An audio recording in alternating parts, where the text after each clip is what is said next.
तर आताच्या क्षणाची सगळ्यात मोठी बातमी आपण बघतो। साधारण तासाभरापासून पोलीस निलेश चव्हाणच्या घरी दाखल झालेले आहेत। आपण बघतो वैष्णवीचे सासू आणि नणंदेचे मोबाईल निलेशच्या तिजोरीमध्ये आहेत आणि तेच मोबाईल जप्त करण्यासाठी आता पोलीस जे आहेत ते निलेश चव्हाणच्या घरी आहेत। आपण ही आत्ताची ताजी दृश्य बघतो, एक्सक्लुसिव्ह दृश्य बघतोय।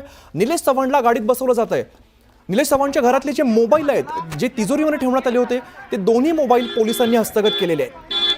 पुन्हा जाऊया, अभिजित पोटे आमचे प्रतिनिधी आपल्या सोबत आहेत। अभिजित, गेल्या 1 ते 1.5 तासापासून निलेश चव्हाणला घेऊन पिंपरी चिंचवड आणि बावधन पोलीस जे आहेत ते या ठिकाणी दाखल झाले होते। तब्बल 1 ते सव्वा तास हा सगळा पंचनामा झालेला आहे। जे मोबाईल रिकव्हर करायचे होते ते मोबाईल रिकव्हर देखील झाले असल्याची माहिती मिळते। लता हगवणे आणि करिश्मा हगवणेचा तो 2 मोबाईल होते आणि ते दोन्ही मोबाईल घेऊन आता पुणे पिंपरी चिंचवड पोलीस जे आहेत ते निलेश चव्हाण याच्या घरून गेलेले आहेत। हे सगळी दृश्य तुम्ही पाहताय की नुकतंच जे आहे ते इथून निघून गेलेले पाहायला मिळतात।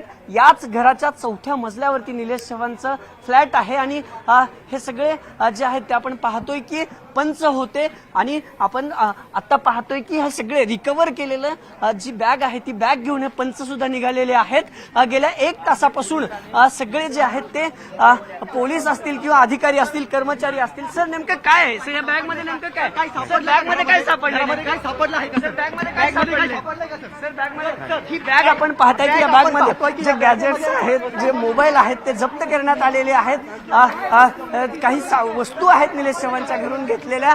काय सापडल्या बॅग मध्ये सर? काय वस्तू यामध्ये काय जप्त केलं? जप्त काय केलं? काय केलं सर? जप्त काय केले? पोलीस गाडी जप्त काय केले सर?